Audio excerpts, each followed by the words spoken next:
Hey guys, it's Mrs. Yeagle. This is section 5, which is pages 62 through 74, chapters 9 and 10. Chapter 9 is called Lost and Found. Early the next morning, a typed index card was tacked to the elevator's back wall. Lost. Important business papers of no value to anyone but the owner. Please return to Sidell Pulaski, 3C. No questions asked. The shorthand notebook was not returned, but the idea of a bulletin board was an instant success. By late afternoon, the elevator was papered with notices and filled with tenants facing sideways and backwards, reading as they rode up and down. Lost. Silver cross on filigree chain, topaz pin and earrings, gold-filled cufflinks. Return to Grace Windsor Wexler, 3D. Reward. All players willing to discuss sharing their clues come to the coffee shop tomorrow, 10 a.m. Whoever stole my Mickey Mouse clock better give it back. Just leave it in the hall in front of apartment 3D when no one's looking. Turtle Wexler. Order down, not up, or come on up to the 5th floor and dine in elegance at Shin Hu's restaurant, specializing in exquisite Chinese cuisine. Lost. String of pearls. Sentimental value. If found, please bring them to apartment 2C. Thank you, Flora Bomback. Dressmaking and alterations, reasonably priced. Found. 6 clues. The following clues, printed on squares of Westing toilet tissue, were found in the 3rd floor hallway. Braided, kicking, tortoise, see a brat. I'm having an informal party this evening from 8 o'clock on. You are all invited. Please come. J.J. Ford, apartment 4D. Turtle, wherever you are, be home at 7:30 sharp. Your loving mother. Mom, I'm home. No one else was. On reading Mrs. Wexler's note in the elevator, Flora Bomback had insisted, "You must do what your mother says." When Turtle replied, "Like showing her our clues," Flora Bomback's answer was, "Perhaps so. After all, she is your mother." Flora Bomback was sappy, always smiling that dumb smile, always so polite to everybody, and so timid. When they'd finally reached a snowbound broker, Flora Bomback was so nervous she dropped the telephone. Turtle had to admit to some nervousness herself, but it was the first real order she'd ever placed. For a minute there, she thought she might choke on the thumping heart that had jumped into her throat, but she'd pulled off the transaction like a pro. Now, if only the stock market would go up, she'd show Mr. Westing about refining gold.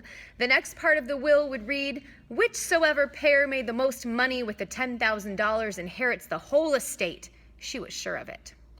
"Oh, there you are." Grace Wexler acted as if Turtle was the tardy one, but she quickly sweetened. "Come, dear, let's go to your room and I'll fix your hair." Her mother sat behind her on the edge of the narrow bed, loosed the dark brown hair and brushed it to a gloss. She'd not done that with such care in a long, long time. "Have you eaten?" "Mrs. Bomback made me dinner."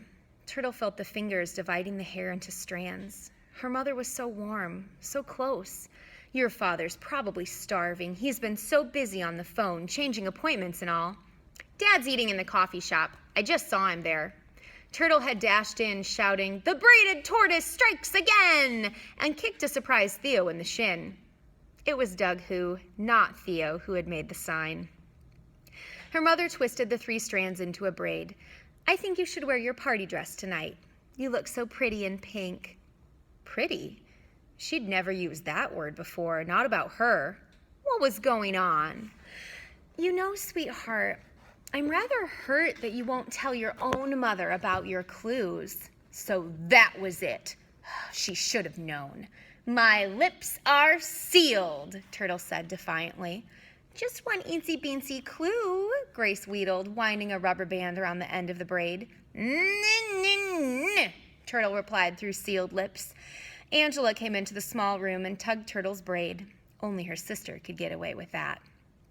Beaming on her favorite, Grace took her hand, then gasped, "Angela, where's your engagement ring?" "I have a rash on my finger." Thump, thump. Sidell Pulaski appeared in the doorway. "Hiya! What's everybody doing in the closet?"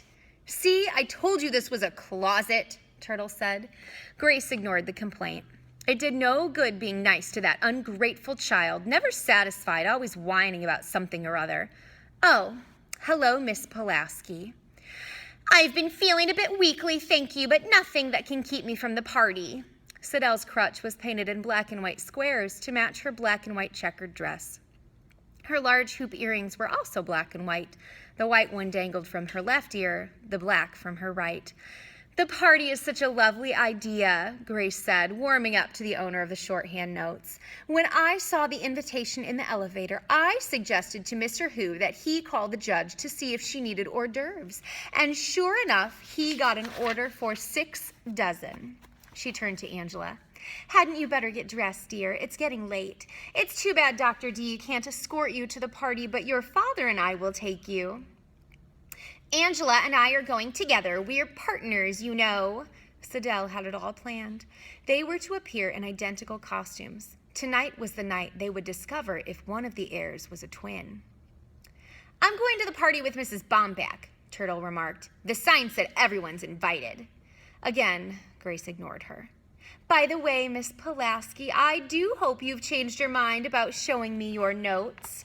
It was the secretary's turn to seal her lips. She wouldn't put it past that uppity Grace Windsor Wexler to steal the notebook from an unfortunate cripple and then rub it in.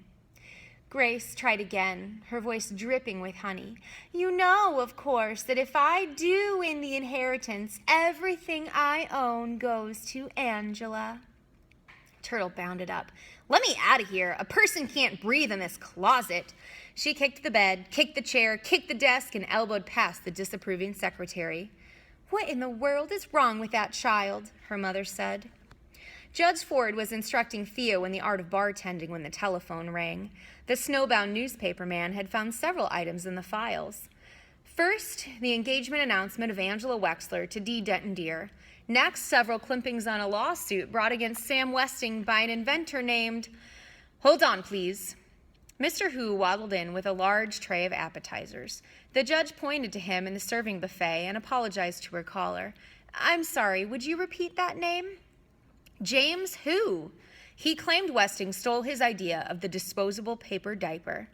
"1 minute, please." The judge cupped her hand over the mouthpiece.